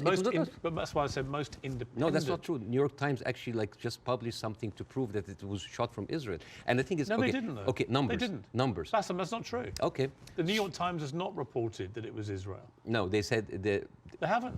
okay. That's not true. Over 10 years, Hamas launched 35,000 rockets into Israel. And many failed. They killed 69 people. And 25% military, only part of them were civilians. So over 10 years of 35,000 rockets, they killed 69 people. But in one strike, you want to tell me that these glorified firecrackers caused that kind of damage? Yes, it looks like they did, yeah. Okay. Yeah. And actually, it wasn't the damage that was reported by Hamas, who wanted people to believe it was an Israeli airstrike. So my point would be, I'm happy to concede that Israel government has lied about stuff over the years. But I'm absolutely certain as well that Hamas lie all the time. Why are we holding a militant... I believe, from all I've read, I believe they lied about the hospital. Why are we holding the militant terrorist group to the same standards as the best and only democracy in the Middle East? They happen to be the ruling party in Gaza. So they're not just a terror group, they are a political group as well, a political party. Okay. Well, they are. So the question again comes to this, and so far you've ducked it, so I want to ask you one more time. We can both agree that the scenes in Gaza right now are horrific, because I do feel that. But I don't know how else Israel can eradicate Hamas than the way that they're currently trying to do it. Do you have an alternative for them? Well, again, we are locked in the same thing, what can we do now? But we don't look at what was happening over there. The best recruiter for Hamas is Israel. I mean, you have talked a lot about the horrible condition in Gaza. Yes. I mean, let's imagine like a little boy called Rami. He lives in Gaza. You know, he have a horrible life, but like, you know, it's not that bad. I know he has a cousin in the West Bank. He's living a good life. He wake up in the morning and he found out that he was kidnapped by 3 settlers. He was burned alive by kerosene and he was forced to drink the kerosene. His name was Muhammad Abu Khudayra. That settlers did that to him in 2016. Said, all right, you know what, I'm just gonna leave. I'm gonna find a way to go to Europe. His aunt is a published author and she won a prize in the Frankfurt Book Fair. His name is Adnei Shtalabi. And now she was cancelled because of what's happened, just because of her a Palestinian. His other aunt in America, his name Amawi, she is a speech therapist. And this is close to my heart because of my son. And she was fired because she did not want to sign the government contract that said that you cannot join BDS, which I don't understand. Why do people choosing to protest peacefully by not buying goods from a certain country? Why would the United States make that its own issue? So, and this guy, this Rami is being approached by like, join Hamas, join us, let's go kill Israel. No, I don't want to kill. I'm going to live in Gaza. It's a life, but 97% of water is not good for human consumption. Half of the population are anemic. Even the is not being treated, and it goes into the shores of Israel. It's like, oh, those Palestinians. It's horrible. Yeah. So, and then he wakes up in the morning. He doesn't think about killing Jews the first thing in the morning. He thinks about being there at 5 o'clock at the first 50 people in the line for bread, because if he doesn't, he will miss the food for his family. And he goes back, and he finds a message saying that we are going to bomb your house. He comes back, he loses his whole family. Now, tell me, what is a proportionate response for that? I don't know. I don't know. You cannot create terrorism and then you. I don't know. You have. They have created this. I don't know is the answer. But Bassem, let me ask you this: Hamas will have known when they perpetrated what they did on October the 7th, what the scale of response was likely to be. How does that help the Palestinian people? I don't know. That they are supposed to serve. I don't know. The wheels are already set in motion. But it doesn't, does it? I do not. You know, this is the thing. I feel sometimes that Hamas is with us in the room, that we are bringing Hamas. Who has the power in this equation? Who has the fourth largest and strongest military power? The whole idea about Israel, it's like, oh my God, the Arabs are going to destroy us. Look at the map. Hang on. Hamas's stated goal is the eradication of Israel and the Jewish people. Yes. They make no pretense about it. They've made no attempt, unlike the Nazis who try to cover up their crimes. Absolutely. They've made no attempt to try and deny what they brazenly boasted about it. Yes. They are proud of what they did. Right? And they will have known, again, the scale of what they did on October the 7th would have prompted this kind of response, which would have led to thousands of innocent Palestinians getting killed. And my question for you... I wish the 7th of October never happened. Right, but every time something happened. You say Hamas is everywhere. Well, yeah, actually all roads, all roads on this particular part of the crisis, and I accept it's been going on for 75 years, this conflict, but all roads in this crisis lead to Hamas and what they did. And not necessarily. Because all roads goes to the condition that created Hamas. If the Jewish people were expelled from Europe and went to Argentina or South Africa and Uganda and went in and took the land, you would have Hamas in all of these places. You and I can agree that the conditions Palestinian people have had to endure in Gaza for a very long time are completely unacceptable. I think it's completely unacceptable that Israel has wielded such control over the people of Gaza, working out who can come in and who can go out, turning on and off water and power on a whim, turning off the internet on and off at a whim, all that kind of stuff I can completely agree with. But given that I think we agree Hamas are a terror group... Okay, let's say... Let me finish my question. Given that we agree that Hamas is a terror organization who have a publicly stated position of annihilating not just Israel, but Jewish people, and as we saw on October the 7th, they mean it. If you are Israel, what do you do to get rid of those people who have shown the world that's exactly what they will actually do if they get the chance? You know what I would do? I would give the Palestinians what they deserve. Terrorism is a virus. Yes? It's a virus. I agree. If a patient with a flu came to you and you're a doctor, how can you treat that patient? How do you treat it as a doctor? How do you do? Well, you're the doctor. You give them nutrition, fluids, and rest. So the immunity of the body gets rid of the virus on its own. If I received that patient with a flu and I took a sledgehammer, it's like, why are you not getting better? Do you think that patient will get better? No. You are weakening him. You are making him worse.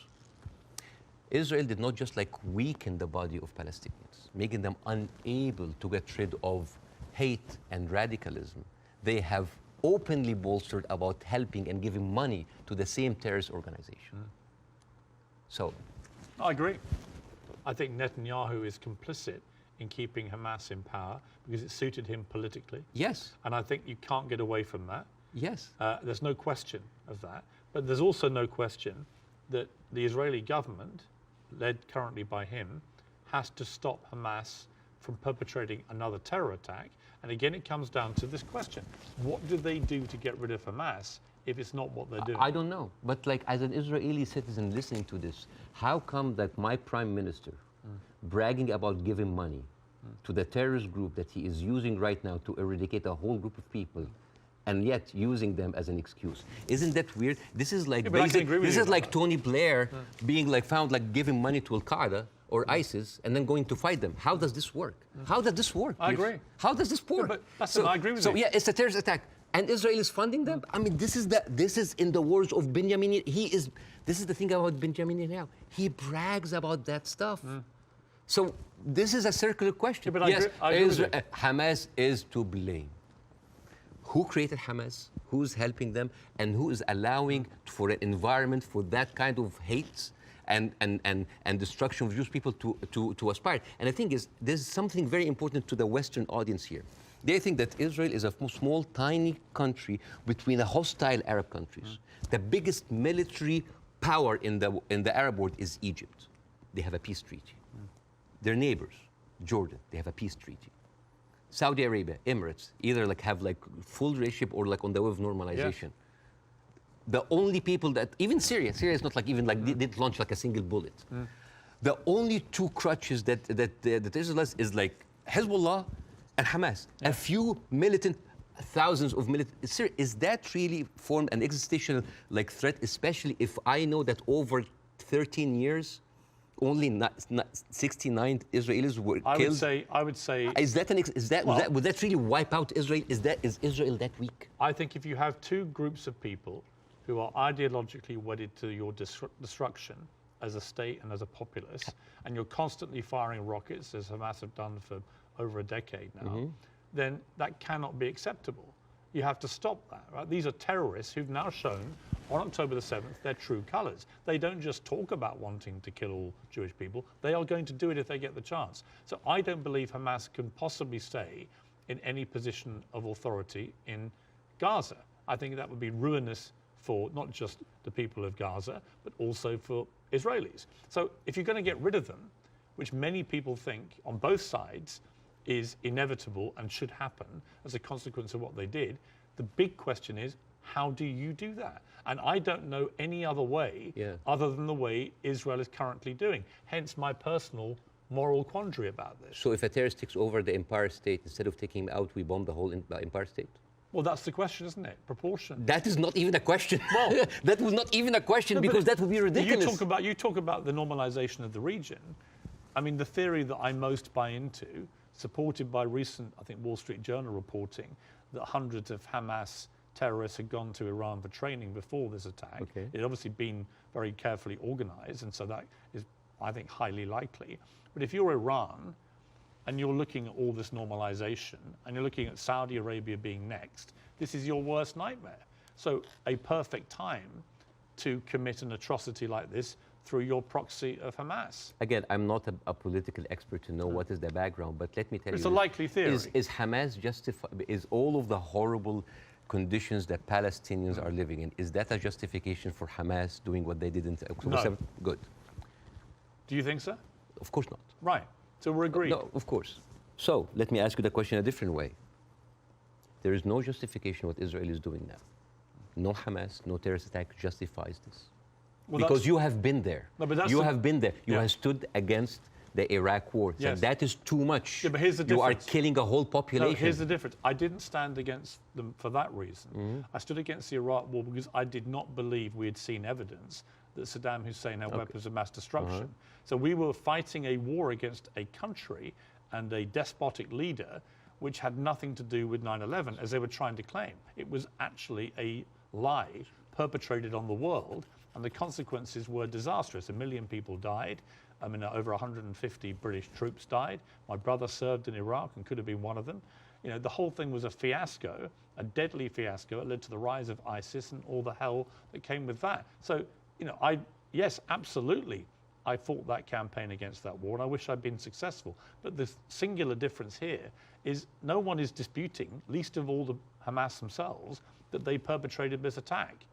And I believe Israel has a fundamental right and a duty to defend its people from them doing it again. So if we can agree on that as a principle of a country that's had that kind of attack and how you deal with it, the question then becomes, how do you eradicate the people who did it?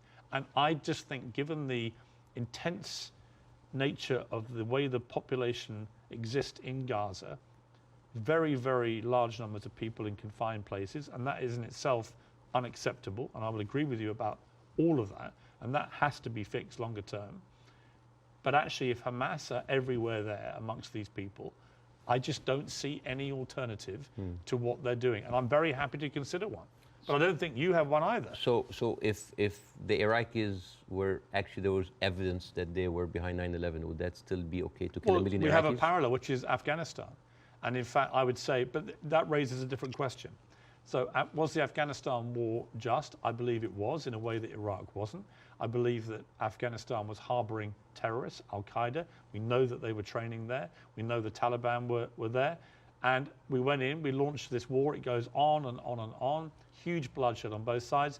And in the end, after a ridiculous overnight pullout by America and President Biden, the Taliban are back in charge and waging the same kind of medieval rule they waged before all this. So you've got two things. Was it justified to strike back at Afghanistan for harboring Al-Qaeda? I would say yes. Did the means in the end justify the war? You could argue no, actually, because actually you ended up with the Taliban back in charge. So they're two different things. And it may well be here, by the way, as I've said, that if Israel pursues this ground invasion, it backfires horribly. It leads to a much wider conflict involving many other people, possibly including Iran directly. And it could be a horrendous escalation and a massive war raging through the whole region. And that is my fear about it.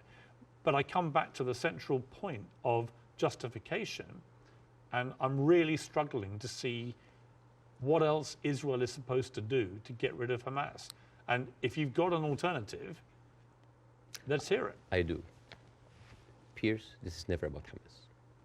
Believe me, it is never about Hamas. If somebody tells you who they are, listen. Israel has been telling the world all the time, they need to clear the Gaza Strip into Egypt. You think that's always been the plan? Always there. I mean, they have said it. They have said it many times. Why does Egypt take them? And do you think when Egypt takes them, do you think they go back? No, never. And then when they're done with Gaza, they will go back to the West Bank. They will kind of like build the settlements around them, and then until they push them into Jordan, because that is the plan. They have talked, not just Benjamin Netanyahu, everybody said like, there's no state, two states. It is one state, and it's for the Jewish I don't people. think he believes in a two-state solution. Nobody believes in a two-state solution. It is one state. But nor do Hamas, obviously. And they're the ruling authority in Gaza. They don't. You see what you're comparing? It's a militant group. It's a small militant group. But they are Israel as a nation. They are the elected political leadership. They were elected in 2006, and 50% of the people in Gaza right now are under the age of 16. They were not even born. I understand. Yeah, like so. And the thing. All right. So Bassem, let's agree about that. But that's the circle state.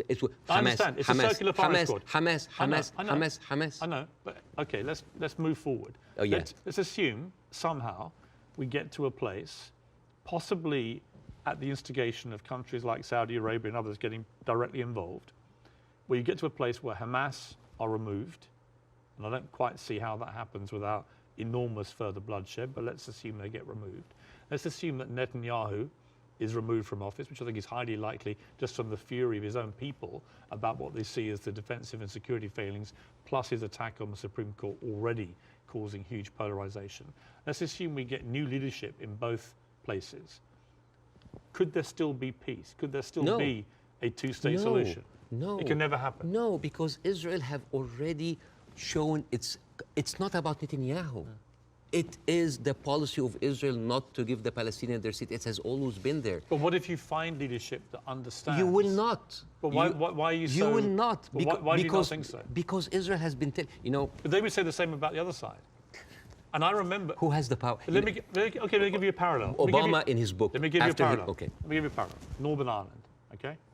Northern Ireland appeared to be completely intractable, with the IRA and the loyalist paramilitaries trying to kill each other. In the IRA's case, trying to kill British people as well, because they did not want this to go the way that people wanted it to go. And ultimately, we got to peace because we found leaders who actually had the courage, the moral courage, to get in the room with the people that were trying to kill them and to do a deal.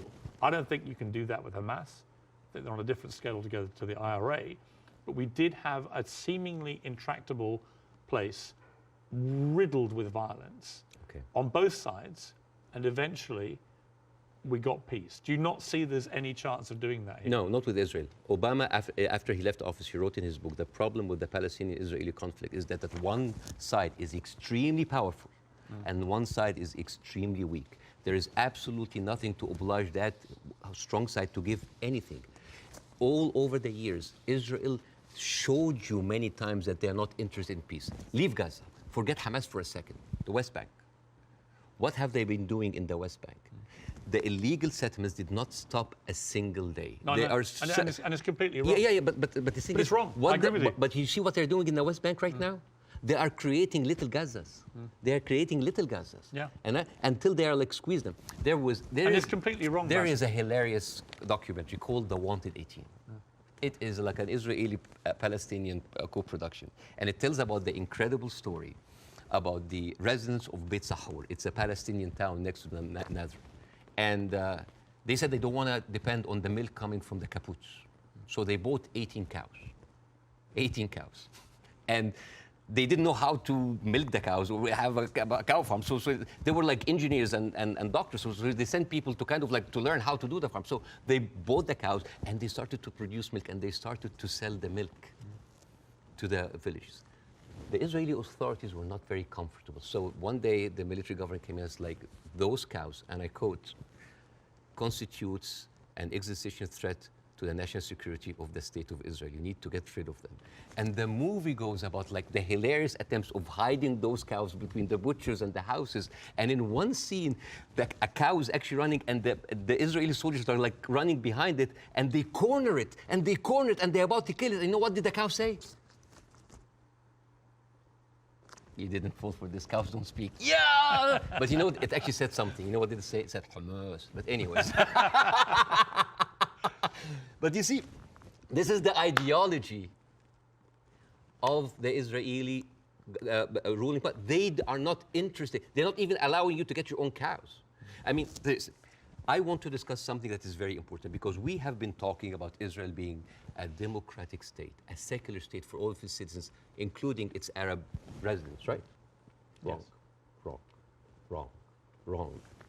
2018, there was a resolution that was offered in the Knesset that say that Israel should be a state for all of its citizens. That seems basic, right?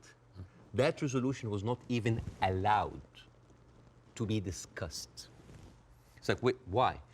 And the rebuttal was, Israel being the state of all of its citizens would threaten the character of the Jewish state. There is, I have a friend of mine, his name is Andrew. He's Palestinian Christian, they do exist. And his family comes from a town called Tarshiha. As many Palestinian towns, these were like, you know, had another Israeli town called Kafar Vradim. It is a left-leaning town. They voted against Netanyahu by 70%. And they announced an auction to sell houses. And then they noticed that most of the applicants were Palestinians. They canceled the auction. Why? Because in each Jewish town, there is something called admission committee that can decide who can live in this town. Sounds like Jim Crow for me. And then they canceled. And you know what they say in the reason? They say, Kafar Vradim welcomes all citizens of Israel despite their race, gender, or color. However, the majority of the town would like to preserve the character of the town as being Jewish, Zionist, and secular. How does this go together, secular and Jewish aside? You know, and this brings me to this picture. This is a very famous picture. You know, remember this picture? I'm sure you've seen it. Yeah. This, for the people who don't know, this from San Augustine, Florida, 18th of June, 1964. This was a white-only motel. And these are black activists who wanted to defy the law and jump into the hotel. This guy, he's the owner of the hotel. His name is James Brooke, and he was pouring acid to scare them out of the hotel. His neighbor said that James Brooke was a victim because he was just following the law. And you know what James Brooke said? He said, it's not like I don't like black people. I just don't like them in my swimming pools. Now, if an official said that, wouldn't you say that this town has kind of a systemic racism? Yes. This quote was not said by James Brooke. It was said by Deton, the head of the Galilee municipality, when he said, I don't like Arabs. I don't just like them in my swimming pools. The town of Nazareth Elite, 2010, the Arab Christians in the town, they requested to set up the Christmas tree next to Nazareth. This is the birthplace of Jesus. And you know what they said? We cannot have it because non-Jewish symbols would offend Jewish residents. But this comes back to what you were saying at the start, which is about the hate on both sides. No, I'm not talking about the hate. I'm talking about this shining example that Israel won't tell the world that we are like the Western world. We are secular. I don't know if you know this, but they're not just like secular, like Christians against their own Arab. I'm talking about like Arabs with Palestinian, with Israeli identity. I'm talking about them being even racist against their own people. 1950, Yemenis immigrants that came from Yemen, and they were in the transition camp waiting to be transferred into Israel. Their kids were taken away from them and given to white Ashkenazi Jews because they were not white enough. But Bassem, what would happen if a Jewish person went to Gaza? Why would they go to Gaza? Exactly. Even I wouldn't go to Gaza. Exactly. That's my point. Yeah, it's a dystopia. But I'm just. So it's not just. You're raising points about Israel, making out that somehow they're as bad or worse. No. But what's going on there? Hamas has ruled over yes, the Palestinians in the most oppressive way imaginable. Absolutely, but you know what? Hamas never claimed that they are the only democracy in the region. They never claimed that they are secular. They never said that they adopt Western tradition. And they definitely, they did not use that lie in order to carpet bomb a whole country. Okay. Now here, I want to say one example. And I'm going to leave you. All right. Israel, you think that Israel will by the way, the whole thing about the Yemeni children, you can find it in New York Times. It's called like the lost children of Israel, the forgotten. But even when Ethiopian people were immigrated to Israel, Ethiopian Jews, women then report, 2013, that's not like 50 years ago. They reported that they were given against their consent and without their knowledge contraceptive shots so they wouldn't reproduce because they are the wrong color. Israel is a racist, apartheid country that is projecting this shiny example of secularism and democracy for the people so people can accept whatever they do because they look at Palestinians as lesser people. This is the whole point. This is the whole point. And I would like to quote Winston Churchill. He had a quote that say, I don't believe that we have made a great wrong to the Red Indians of America or the black people of Australia because they were replaced by a higher race, a stronger race, a more world-wisely race. This is why Queen Rania is criticizing the West. This is why we here said, like, where are your values? Because this is the crux of the problem. It's not Hamas. It's not Palestine. It is people looking at us as lesser human beings. Bassem, I don't dispute the characterization that a lot of the Israel administration look upon Palestinians as lesser people. Otherwise, they wouldn't. They even look at the Ethiopian Jews and Yemeni Jews like less. I wouldn't dispute that. I want to quote you to end this. No, why would you end this? Don't end this. We'll be talking for 2 hours. Why not? At some point, we're having an amazing time. We can do another interview. Well, this one goes big. I think this is a neat way to end it. He said, I actually believe there is a middle ground between everybody and they can meet. I direct my criticism for the extreme of each one of them. That was you, Bassem Youssef. I agree with that. But I don't share your view there can never be peace in this region. I think there can't be with the current leadership structures in both countries or both places. But I definitely think you've got to be optimistic about peace. You just need to find people who can forge it. I hope so. But the reason, listen, I refused to come on your show when your producer first called me for the first interview because I was scared. I was afraid. For me, that was a career suicide. because and I'm talking. This is even important because you are someone who's always talked about like against cancel culture, about like talking, speaking your mind out, speaking your mind out. Yes. I left Egypt and I came to America, the land of the free, the home of the brave, but I didn't know that there was a fine print said that you cannot speak about Israel. I have issue with that. Israel is a foreign country. They're allies, good. But you we can give them speak aid. about Israel. How many people lost their jobs? Even Bella Hadid, by the way, She hasn't lost her job. No, but she's talked about death threats. She's talking about like being silenced. Sure. By the way, Bella Hadid she's Palestinian. And you know who else? Gigi Hadid, sisters. I love the Hadith. They are with us. Yeah. Anyway, I so know them both. They're very nice. yeah, but the thing is, if you are that high and you cannot speak about it, and it's not about it's Well, you like can. You just have to have... yeah. You can. I mean, I've spoken out about these issues, and you get shot at, not literally, but metaphorically, all day long on social media.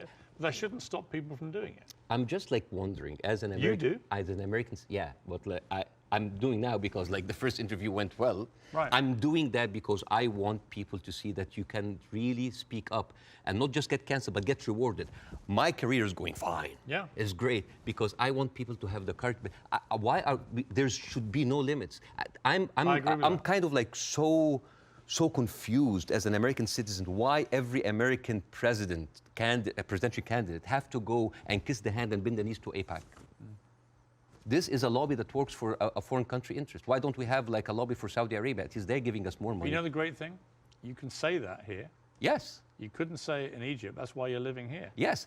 But again, a lot of people feel the burn, the heat But if whenever I- they yeah, come but if I down. was an American, I'd be going, all right, Bassem, all right, we'll take the criticism because you can do that in this country. And I'm happy. When you criticize the government in your own country, Yeah. they drove you out. Yes, and that's why I came to America, to play the white man's game, to actually to pass this acquired white privilege to my children. But the problem not is, just a country of white people. But here's the problem. And the white man's game, the game in America is not a white man's game. It's a game that actually has a democracy and believes in freedom But there of are speech. dog whistles everywhere. You're not going to be put in jail for this interview. Or I can lose my career and I can lose jobs, and you know that. You know could that. in Egypt, you could. No, here you can. In Egypt, they arrested you. Here you can. And they threatened you, and you would have probably ended up in prison or dead. Here, a lot of people lost their jobs because they spoke up. It depends what they say. Of course, but again, If you're Kanye West and you spew anti-Semitic no, garbage, I'm not. No, I'm you're going to I lose. will never. You're going to lose what you have. I will never adopt that kind of point Right. of view.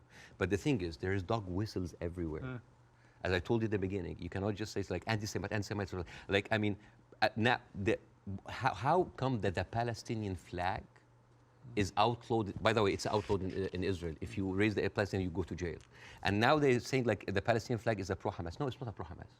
You know, I was doing a comedy show in Arizona, and a guy was like wearing like a kufaya, like a scarf, and I took it, and I'm not like in hyperbole and like wearing symbols, but I just took it because like, why are we gonna outlaw colors and flags? That is absurd. That is not right. I agree. I don't think you should, but you should certainly outlaw Hamas.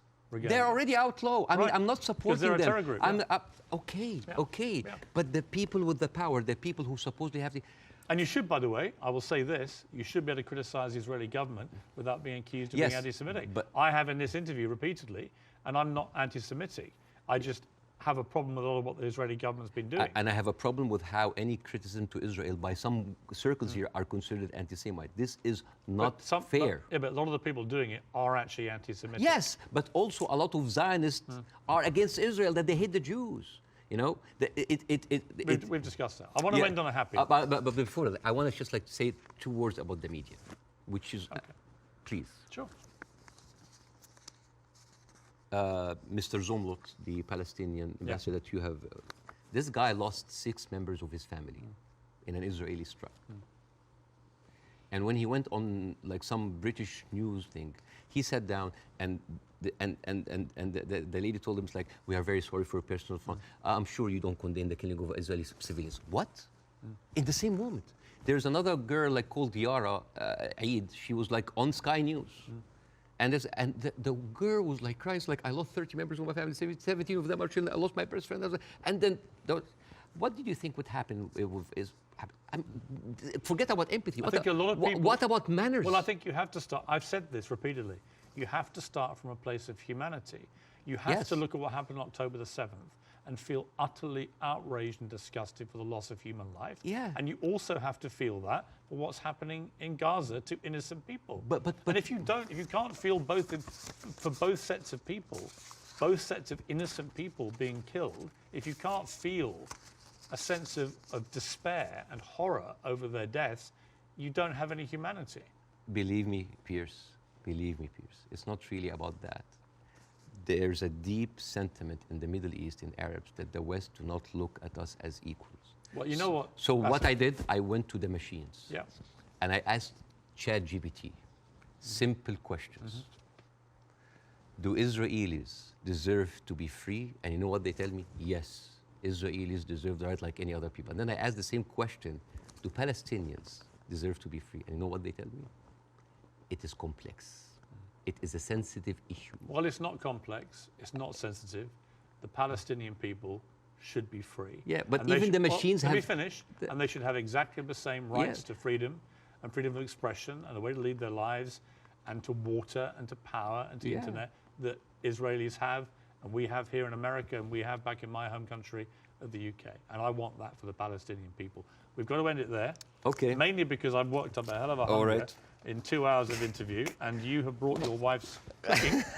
So, okay, Hala. So tell me again how I do this. Okay, so basically, Take a piece of this, You- put you- it in you- the olive oil, yes, which is from the West Bank, yeah, from the West Bank, and then a little bit of this, yes, like that. yes. This is like amazing oil coming from the olive tree. This has come from the West Bank. Since 1967, Israel have actually uprooted 800,000 olive trees, just to. That is absolutely delicious. I know. Please thank your wife for me. Thank you. Wish her all the best and her family, particularly those who are obviously in Gaza. It's been great to see you Thank you so much. in America. Let's do it again. Let's do it again. Let's keep talking. Yes. I honestly think the way through this is people keep talking. Yes. Good Thank to you. see you. Thank you so much.